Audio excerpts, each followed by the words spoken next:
నిన్న ఖమ్మంలో నిరుపేద ఇళ్లను నిర్దాక్షిణ్యంగా కూలగొట్టిన రేవంత్ సర్కార్ ఇప్పుడు గుళ్లపై పడ్డది. దేశంలోని విశిష్టమైన విశాఖ శారదా పీఠానికి 2019లో నాటి బీఆర్ఎస్ ప్రభుత్వం 2 ఎకరాల భూమిని కేటాయించింది. ఆ భూమిలో ఆలయ నిర్మాణ పనులు కూడా మొదలయ్యాయి. ఇప్పుడు ఆ భూమిపై హస్తం సర్కార్ కన్నేసింది. ఎలాంటి నోటీస్ ఇవ్వకుండా చేజెక్కించుకునేందుకు కసరత్తు చేస్తోంది.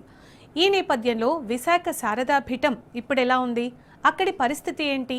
మా ప్రతినిధి రంజిత్ అందించే గ్రౌండ్ రిపోర్ట్లో చూద్దాం. కాంగ్రెస్ ప్రభుత్వం ఏర్పడ్డ 2.5 సంవత్సరాల్లో పేదల యొక్క పరిస్థితి అగమ్య గోచరంగా మార్చింది. ప్రతి ఒక్కరూ బహుళ అంతస్తులు కట్టుకునే నిర్మాణదారులకు ఒక రక్షణ లేకపోవడం, ఆఖరికి ఎన్నో సంవత్సరాలుగా జీవనం నడిపిస్తున్నటువంటి పేదలు వేసుకున్నటువంటి గుడిసెలకు కూడా రక్షణ లేకుండా ఎక్కడ పడితే హైదరాబాద్ కూల్చివేతలు చేపట్టడం, దానికి సంబంధించిన ఏదైతే భూములు ఉన్నాయో ఆ భూములను పెద్దలు అప్పచెప్పడమే అనేది హైదరాబాద్ కావచ్చు ప్రభుత్వం యొక్క పని.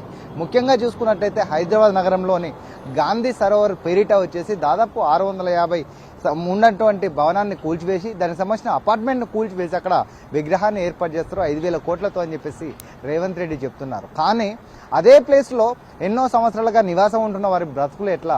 వాళ్ళు లోన్లు పెట్టుకొని ఎన్నో సంవత్సరాలు కష్టపడి రిటైర్మెంట్ అయినటువంటి డబ్బులతో కట్టుకున్నటువంటి భవనాలను కూల్చివేస్తా అని చెప్తున్నాడు. మరోవైపు చూస్తున్నట్లయితే ఖమ్మంలో దాదాపు ఎన్నో ప్రభుత్వాలు మారినా, ఎంతమంది ముఖ్యమంత్రులు మారినా వాళ్ళ బతుకులు మారక కనీసం అక్కడ డబుల్ బెడ్రూమ్లు కూడా ఏ ప్రభుత్వం ఇవ్వలేదని ఆపోవడంతో గతంలో చూసుకున్నట్లయితే కాంగ్రెస్ ప్రభుత్వం ఉన్నప్పటి నుంచి అక్కడ ఉంటున్న వాళ్ళందరి యొక్క ఏదైతే ఆ భూములు ఉన్నాయో ఆ భూములను తీసుకొని కూల్చివేతలు చేపెట్టేసి నడి రోడ్డు పైన చేసింది రేవంత్ రెడ్డి సర్కార్. దేశంలో ఎక్కడ లేని విధంగా హైదరాబాద్ నగరంలో శారదా పీఠాధిపతి ఉండాలి, దాంతో పాటుగా రాజశ్యామల గోపురం కావచ్చు, దానికి సంబంధించిన దేవాలయం కూడా ఉండాలని ఒక దానితోనే కేబినెట్ నిర్ణయం తీసుకొని ఏదైతే ఆ దేవాలయం ఉందో దేవాలయానికి 2 ఎకరాల భూమిని కూడా కేబినెట్ నిర్ణయం తీసుకొని కూడా అప్పచెప్పారు. రిజిస్ట్రేషన్ ఏదైతుందో రిజిస్ట్రేషన్ కూడా శారదా పీఠానికి సంబంధించిన వ్యక్తుల పైన ఉంది. దీనిని కూల్చివేతలు చేపడతామంటారు. దీన్ని ఎలా చూడొచ్చు? ఇది చాలా దారుణం అండి. ఎందుకంటే ఇక్కడ మేము అపార్ట్మెంట్లు కట్టి ఇక్కడ బిజినెస్ కోసం అని ఇక్కడ స్థలం ఇవ్వలేదు. ఇక్కడ ఉన్న ప్రాంతాల ప్రజలకు అందరికి అనుకూలంగా ఒక దేవాలయం నిర్మిస్తే చాలా బాగుంటది. కాబట్టి ఇక్కడ ఇలాంటి పీఠం ఎక్కడ లేదు, ఇక్కడ ఒక పీఠం కావాలి అని చెప్పేసి ఇక్కడ ఇవ్వడం జరిగింది. కానీ వాళ్ళు సొమ్ము కోసము, వాళ్ళ యొక్క బిజినెస్ కోసము, రియల్ ఎస్టేట్ కోసము ఇవాళ ఈ పీఠాన్ని ఇక్కడ నుంచి జరిపేయడం మేము చేస్తామనడం అది కరెక్ట్ కాదు. దయచేసి ఇలాంటి మీ యొక్క చర్యలు మానుకోండి. ఎందుకంటే ఇవి కరెక్ట్ పద్ధతి కాదు. ఎందుకంటే ఈ శృంగేరి పీఠం అనేది చాలా ఏళ్ల నుంచి ఉన్న పీఠాలు ఇవన్నీ. కాబట్టి మేము ఒకటే చెప్తున్నామండి, ఇక్కడ ఎట్టి పరిస్థితుల్లో ఈ పీఠాన్ని ఇలాగే కొనసాగించండి. ఇది ఒక మంచి పర్యాటక ప్రాంతం అవుతుంది. భక్తులు కూడా అనేక విధాలుగా మంచి సౌకర్యం కలిగినటువంటి దేవాలయంగా ఇక్కడ ఈ పీఠం ప్రసిద్ధి చెందుతుందని మేము కోరుతున్నాం. దేవాలయాలు మీకు ఎందుకు గుర్తొస్తున్నాయి, వేరే ప్రాంతాలు మీకు ఎందుకు గుర్తు రావట్లేదు?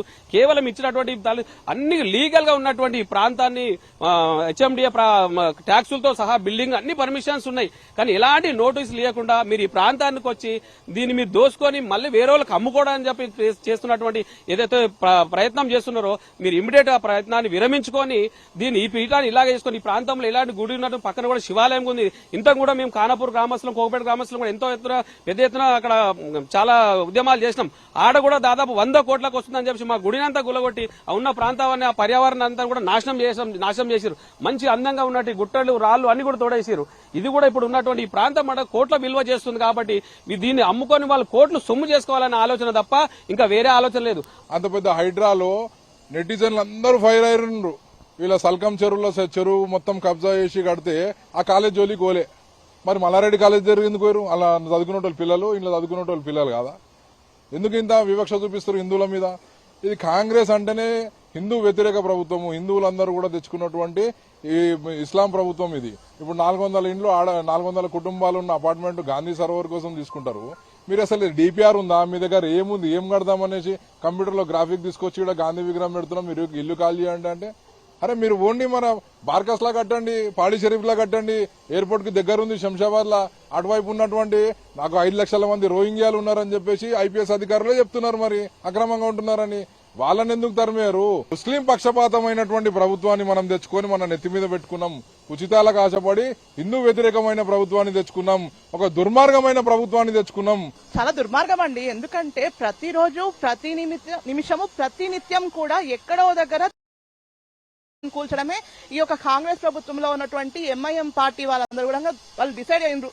ఒక్కసారి హిందువులు మతి స్థిమితం తప్పితే, ఒక్కసారి మేం మతి తప్పి ప్రవర్తిస్తే మీ పరిస్థితి ఏందో ఒకసారి బాబ్రీ మసీద్ కూలగొట్టిన టైంలో చూపించినాం.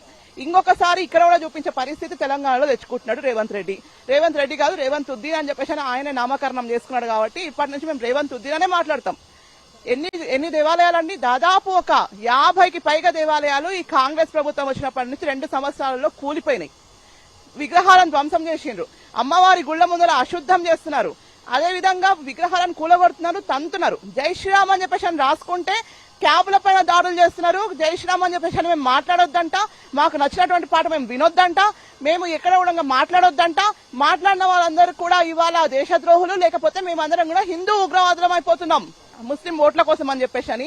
ఇవాళ శారదాపీఠంకి సంబంధించినటువంటి సొంత భూమి వాళ్ళ భూమి అప్పుడు గత ప్రభుత్వం కేటాయిస్తే వాళ్ళు కొనుక్కున్నారు. ఆ భూమిని కొనుక్కొని వాళ్ళు రిజిస్ట్రేషన్ చేయించుకున్నటువంటి భూమిలో ఇవాళ వాళ్ళు దేవాలయాన్ని కడతా ఉంటే మీకు ఎందుకంత కడుపు నొప్పి లేస్తుంది? ఎందుకంటే మీరు వాటర్ వర్క్స్ కోసం ఇవ్వడమైందండి. ఆల్రెడీ కన్స్ట్రక్షన్ అయినటువంటి బిల్డింగ్ ఇది. అక్కడ లోపల అమ్మవారి యొక్క విగ్రహం ఉంది. అమ్మవారిని ప్రతిష్ఠింపజేసిన తర్వాత కూడా మీరు విగ్రహాన్ని తీసుకుపోవాలి అనుకుంటున్నారంటే బంజారాహిల్స్ లో ఉన్నటువంటి పెద్దమ్మ గుడి విషయంలో ఏ విధంగా అయితే చేసిండ్రో అదే సేమ్ మీరు ఇక్కడ కూడా చేయడానికి ప్రయత్నం చేస్తున్నారు.